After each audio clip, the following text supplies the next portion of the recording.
Wearing purple with stylish hats seemed the only thing to do from the moment I heard of its possibilities, listening to my elders. Having begun so earnestly in my younger days, I was not slow to cast my lot with love's whims of chance. Friends and family became more or less used to my struggles with serious whimsy and what has no doubt seemed to them my contradictory nature. But now, as I look back and look closer at what it might mean to grow old with purple shirts and nifty hats, I realize there are people to whom I may owe apologies. Those who mistook as arrogance my eager celebrations of discovery. Those who presumed I knew and intended appropriateness. I apologize for the desperation of a truth seeker. There's a double set of breath and nose prints marking a window pane on the door of the Wounded Gull on Peaks Island, if that restaurant is still there. My neat yellow cottage has forever been dusty, and I am barefoot in the house end of February. I've given up the morning paper. I enjoy the crunch of leaves between my toes in the fall. Alone now, the memory remains of making love on golf courses in the spring, and summer on football and in cornfields, and in gardens at midnight and after, and in the rain. This is for Danny O'Keefe and Vem Vendors, and it's titled Breezy Stories. Whither the old storyteller wasting his breath? The same old stories told again and again, the old windbag. Perhaps it is because some of us have yet to be living all of them. There seem to be so many, and we just keep being born again. Over and over, the stories come at us. In then thousand variant forms, there are really only two appearances: femme and fatale, maybe and no, right and left behind. The two that say there must be a story, and the one that says, I'm tired of stories. In the world of the storyteller, that one of not two, there is only one story, told once and forever, on and about a beautiful windy day. Dakota Deja Vu. Some part of me, like a shot dead movie version of what they used to call an Indian, is starting over, like in a Randolph Scott double feature. But in this bar, where I'm writing, in this Cheyenne town, named for others who once believed and also died. Some part of me is still tied to that crazy Oglala Lakota that died. That part of me is starting over. It's always starting over, and always starting over with the same belief, a belief in being. It sometimes can seem a very heavy load. There is an expectation of so many ancestors and the songs of so many spirits. Dangerous Dan. I once thought poetry could change the world. It doesn't.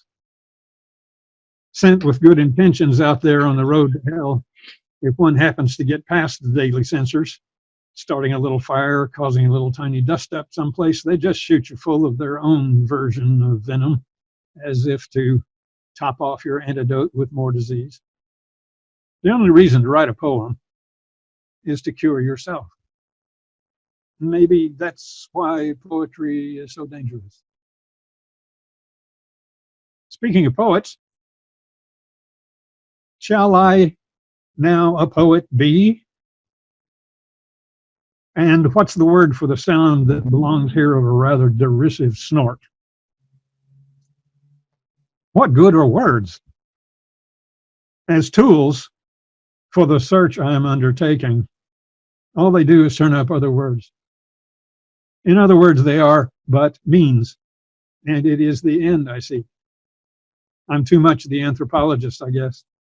Dirt is dirt, regardless of the size of my shovel.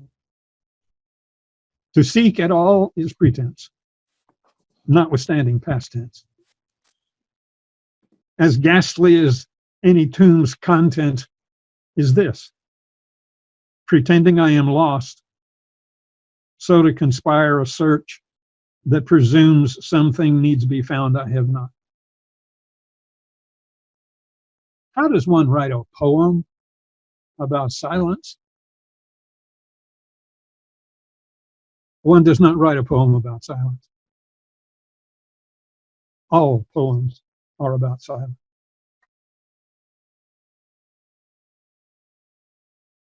Wind chime and mockingbird guitar. That final twilight hour has come, that one where the trees hold their green breath one long moment before sighing into the black of night. Twixt dog and wolf, shepherds once and photographers still call it. The birds call it silence. Like a moment of justice in an eternity of Libran balance, the wind chime pauses in its harmonious clang, as do those two mockingbirds who've been chattering incessantly with one another all evening, along with my neighbor's guitar, which has gone silent as well. The world is struck dumb by beauty. Light speaks and all falls still in honor of that holy voice, always here, but just now heard. The chimes honor the last breath as the light fades on my neighbor's door closing, and in nests atop street lights now, the birds have fallen asleep. Asphalt Civilization. A full winter moon howls toward the west from behind the mountain where the sun will rise 14 hours from now. It's a cold night. A colder day brings clouds and snow. But now, though, deer on the east slope across the valley stare into the occasional headlights, leaving river ribbons burned into their retinas, blinded to anything resembling our asphalt civilization in my tiny little cabin. Dawn will still their confusion, making it safer hour by hour from the wolves, whose solos and corrals name the howling moon. They know. The deer know. And after many, many moons, I know. The howling is mutual, rising and falling as if choreographed. The dance form as ancient as Lascaux's caves.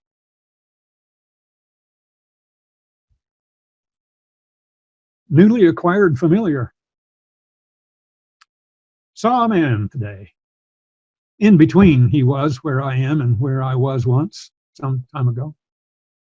His Budweiser habit only just beginning to show. The impression of a wedding band almost gone. And there were early glimmerings of distance leaking from his eyes. The women watched and shook their hair as they passed him by. I left him there in his unfamiliar terror, wondering about the growing familiarity of my own. Some of my poems are really short, so let us praise the memory of Richard Brodigan. Moving pictures. The romantically sentimental pap of Norma Erica and Freedom Hot Blood Jr., you know them, of course, blends into the side of a Northern Interiors panel truck and creates nothing. Marineland. Montezuma's halls are being recalled on a ferry boat ocarina out of Portland. And somewhere over the shores of Tripoli, a gull turns into the fog. Pan's pipe. When you don't know where home is, any place you are is a long way from it.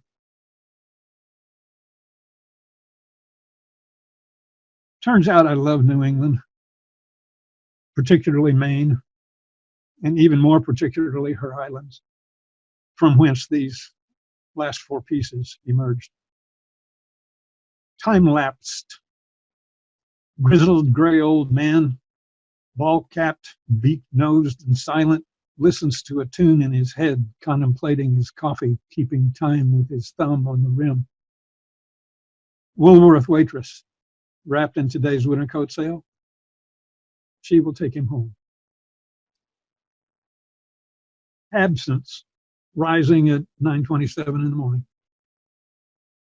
Nothing to do, it would seem, save sit and share the reflection from the top of the table. This Dutchman wears no shoes, and only some adult child's thumb plugs the dike through which emotions leak. Meanwhile, dishes rot in a sink filled with Saturday's rain. Wrapped, that's with a W, in a witch dreaming. This long fall sings Halloween songs to the witch of November, who sleeps yet. Dreaming of death, she wonders at the sensation of awakening. You can hear her there, breathing whispers of last leaves falling through pine. Enchantment by gray green fog breath, sop wet yellow maple, high tide storm tossed commuters chatter, confused by the sudden rush of midday warmth. The air, sticky with every conceivable thing, enshrouds a hopeful mother, peering into the crowd for the child who has yet to discover she is missing. Exactly 1/2 mile away, island young spruce stand in a sacred circle like school children beneath a sentinel, wrapped in their listening to some sleepy, hollow legend, wrapped in a witch's dream. And last, Sunday brunch in the reflecting pond, at the reflecting pond, rather. One's opinion doesn't change the rain one whit. Like the chips from that anonymous knife, they fall where they may. They serve where they lay. After putting myself into the world, I said, nothing ever happens. And caring eyes, small, delicate hands took a firm grip on the world, not afraid of wiping from across the table the omelet cheese residue at the corner of my ignorant mouth. I teach peace by employing the world's knowledge. But really now, how many times can I write I in a lead before realizing that Narcissus has forever failed me? Cut from willow, I am become jealous of rain.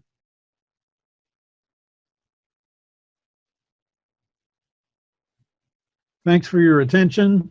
Look for less rain next year, and I want to remind you that Cervena Press is located in Somerville, Massachusetts, and its editor is the brilliant author and poet Gloria Mendock, who is our host this evening.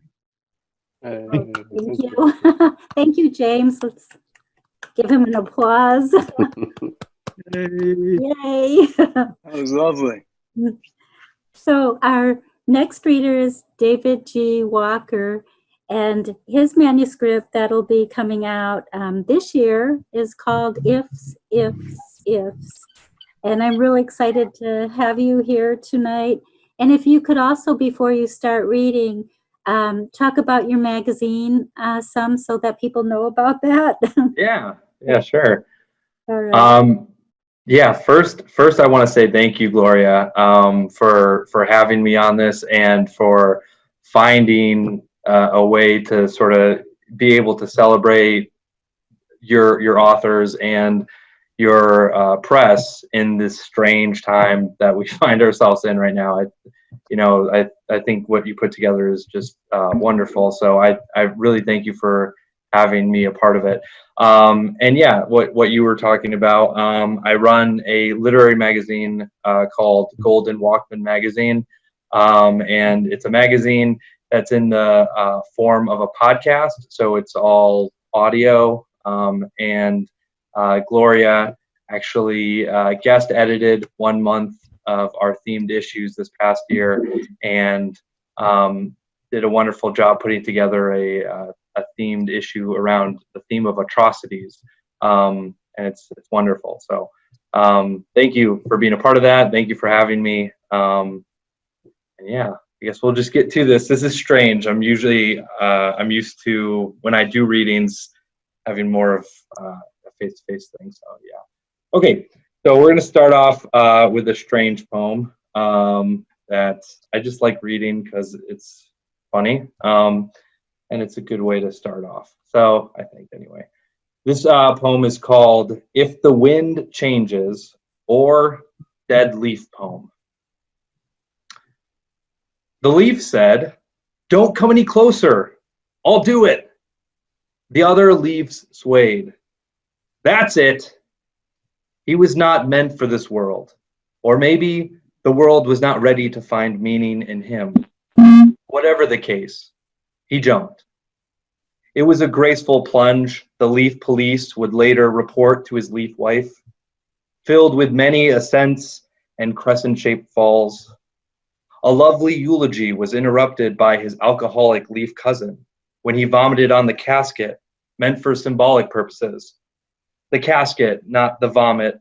His body was never recovered. He was described as a fun-loving leaf who liked strong gusts of wind in the summer. He liked the feeling of it through his stem. How could this have happened? Soon a cult was formed. They praised this leaf as a visionary, the only one who got it, who knew this earthly body was a tomb, a straitjacket that must be cast off, thrown to the wind. It wasn't long until they gained a following, eager young minds ready to be liberated like their prophet. A mass suicide was plotted. The pigs tried to shut it down, but the leaf chief was a believer, so it was to no avail. One by one, they shook free from their branches and glided to be crushed under the sneakers of high school dropouts. They called it fall. Oh, yeah. Okay, so this next poem, I swear I've never smoked in my life, but this is a poem that I don't know, I imagine, I'm just gonna read it. Okay, this poem is called If You Even Smoked Nowadays. Hesitating for a moment with your poem over a fireplace you said you'd replace years ago, you think it won't burn for long, but at least then it's something. You're about to toss it before the brilliance that unburdened you in those hours of ink blots and suddenly important housework strikes. Tripping over poorly placed area rugs, you rush to your sock drawer and pull out your stash. Just a few pinches, licks away from floundering similes and a mediocre understanding of meter. You place the poem flat on the table and smooth it out. I shouldn't do this. Thinking of all the letters and exclamation points you'd be inhaling. I'll need to get my hands on some carp, as your poem connected growth and maturity to swimming upstream. Not your finest work. I don't even like fish, but you knew you'd eat it. Your only fear is what would eat you. Knowing you used the word Nash, you only thought it fitting that it would be the one, tongue protruding, salivating from the open curve of G, gripping gleaming kitchenware leading personified extension cords and tree limbs. Your metaphor for mankind's exploitation of nature, shouting, I will not make a liar out of Merriam-Webster.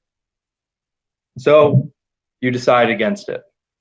The word's salvageable, but you already found your poem burning to its end in your ashtray. Okay. Okay, this next poem is titled, If My Life Were Annotated. 1. I mark me up in soft pink highlighter, barely noticeable, my time in running cars. I flip me and draw a dash through flower shop doorbells, through crunch bars, fun size. 2. Mine is a jagged yellow, right through stories of my ex, my high school years. I uncap a ballpoint pen and annotate, I'm still stuck in my head. Then, I am still stuck in my head, somewhere around my big toe. 3. The pen is alien.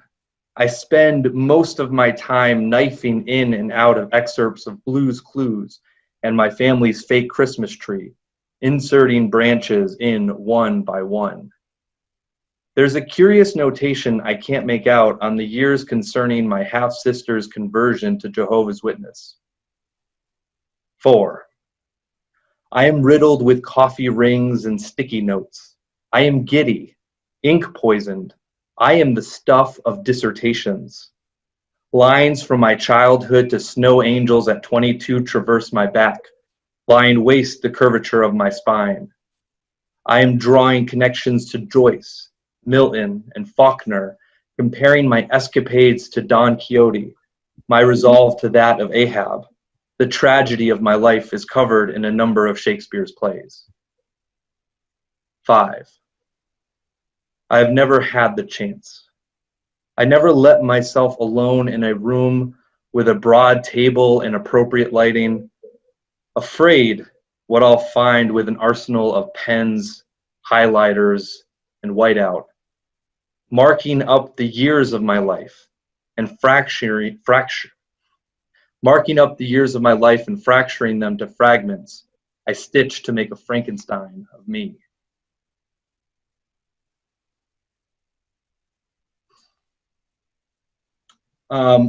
So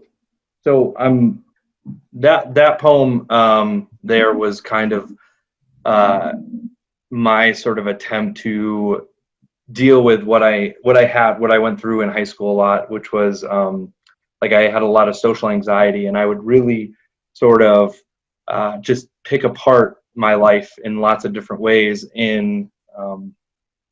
to really no avail. It really wouldn't work out very well for me. And so I'm kind of, I don't know if this is okay with Gloria, but I'm kind of going off script a little bit in terms of these next poems are not from my manuscript, but this poem in particular is also about my struggle with social anxiety that I had, which I suffer from a lot less nowadays, but I feel like, still there a little bit. All right, this one is called Words in Wooden Boxes. 1. You spit out grenade pins when you speak. 2. Every conversation seems buried under a thin layer of hot sand like landmines. You dare not break the eggshell surface. Each syllable another hammer stroke against the fragile porcelain. 3. Part of you wants it broken. 4. Part of you wants to break. 5. You've stood in a shower scrawling words you've said in the past half hour along the walls. 6. You've stood in a shower scrawling words you should have said. 7. You've pruned your fingers in the shower on words you'll never say. 8. This is a simple war. 9. This is a civil war. 10. This is a simple sentence. 11. A roulette of explosive disguised as small talk. 12. You've never held a gun, but you've held plenty of conversations.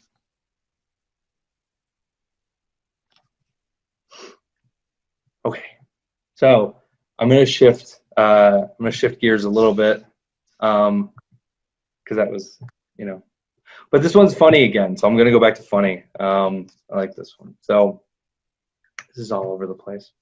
All right, this is called Things to Do with the Crusts You Cut Off Your Son's Jelly Sandwiches.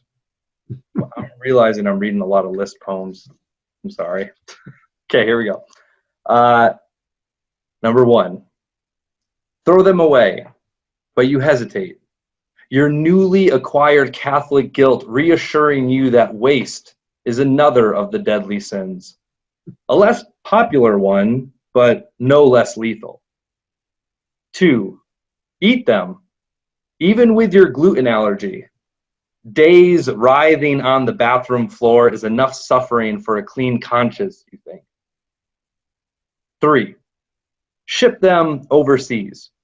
You're not sure if Africa is still starving, maybe the Middle East. Attach a note saying, not all of us want these wars. Add a sideways smiley face at the end. Be sure to package them at the table at the post office. Bring them to the counter first and hold them palms up like a dead pigeon offering. Confirm the cost of international shipping and ask if the boxes are over there, which you can plainly see. Be extra loud when pulling the tape over the box so the other customers peer over to see just what you're doing. And make sure to tap the box when bringing it up to send. The postal worker intentionally ignoring the fact that you simply wrote Africa on the address line, making it impossible for the box to reach its vague final destination. They have bins in the back for that type of stuff. 4. Make a drawbridge for your model castle. It's getting really quite good, your cousin says, letting her whiskey sweat in your cramped bedroom upstairs. 5. See if your son wants them. He doesn't. See if your dog wants them.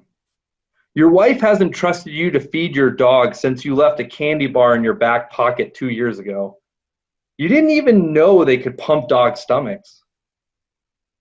7. Sell it on eBay. Bread Boy 2012 keeps messaging you asking if it's vintage. What, like you want mold on it or something? He writes, how am I supposed to know it's legit? 8. Donate them to science. You figure there hasn't been much innovations in the bread family for quite some time, not since they started slicing it, in fact. Maybe they could invent some self-buttering bread or a super strong adhesive for submarines made entirely out of bread crusts. All thanks to you and your generosity. 9. Give them to homeless Rob sitting at the light next to the boarded up Blockbuster on your commute next Tuesday. No, that'll just go to booze. 10. Burn them. What if these things are indestructible? What if you buy a blowtorch, put on your wielding mask, fire away, and as the white-hot embers of your man-made inferno dissipate, the crusts are mockingly staring up at you unchanged and looking more gloriously nutritious than ever before? What if these are crusts that were in a radioactive waste accident, and the more you try to destroy them, the more powerful they become, pulsating and growing larger with each hammer stroke and chainsaw rep, sprouting arms armed with bread dough machetes and a mouth with cinnamon raisin teeth visible through its devilish grin? What if it's escaped and no one could stop the mutant's rampage? Bombs from all different countries raining down upon the monstrous blob that you created and fueled. Bombs from countries that hated each other before a common enemy threatened the citizens of each nation. Bombs from countries who finally saw, through your very own grave error, that they weren't so different after all. Could I just say it's probably good you didn't smoke anything ever? 11. Ducks. That's it. Okay. I'm his So- mother, and I agree. Okay, there's one more poem, and this is I always do this at every one of my readings. This is it. I think I'm coming up to my minute here.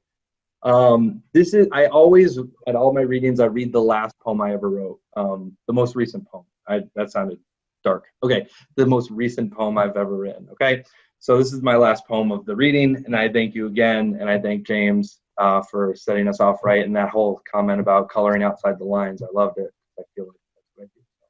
All right, this is called A Chance Encounter in March 2020. Reaching out my hand, I almost see smoke rising from my fingertips, as if I'd accidentally fired a pistol in the man's direction. I can see his hesitation as he extends his own hand to grip mine. Us both, equally dangerous, equally vulnerable.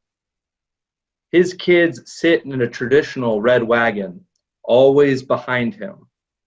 My own kids are thwacking blunted plastic shovels into our front yard grass, spraying projectile dirt from their indiscriminate blows. They come too close and ask what the kids' names are.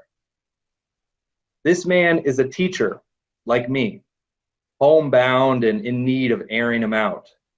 The kids have obviously been told, however sternly, to stay in the wagon. I can see them eyeing the raucous crusades my own son and daughter returned to after losing interest in the stationary wagon and its passengers. In a different time, the man would have lifted one kid out, maybe have even trusted me to free the other, and set them loose to unearth treasure with my kids and my already pockmarked grass. He and I would have stood next to each other on my cramped stoop, looking out over the yard, humming with life, and discussed lesson plans and the follies of young fatherhood. Instead, I'm already deciding which name to insert into happy birthday this time, and the man is trying to find a graceful end to our conversation, already mapping out the cracks that will test the wagon's plastic wheels on the path to their own bathroom sink.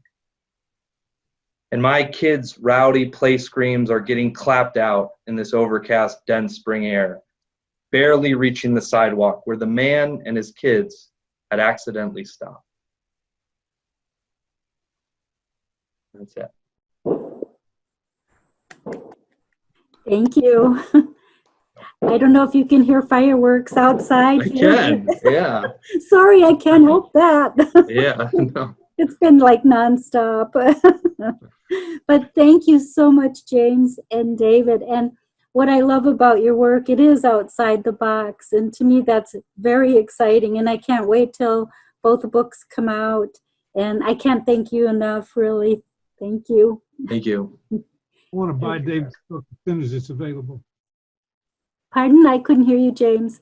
I said I want to buy Dave's book as soon as it's available. So ditto, whenever that comes out.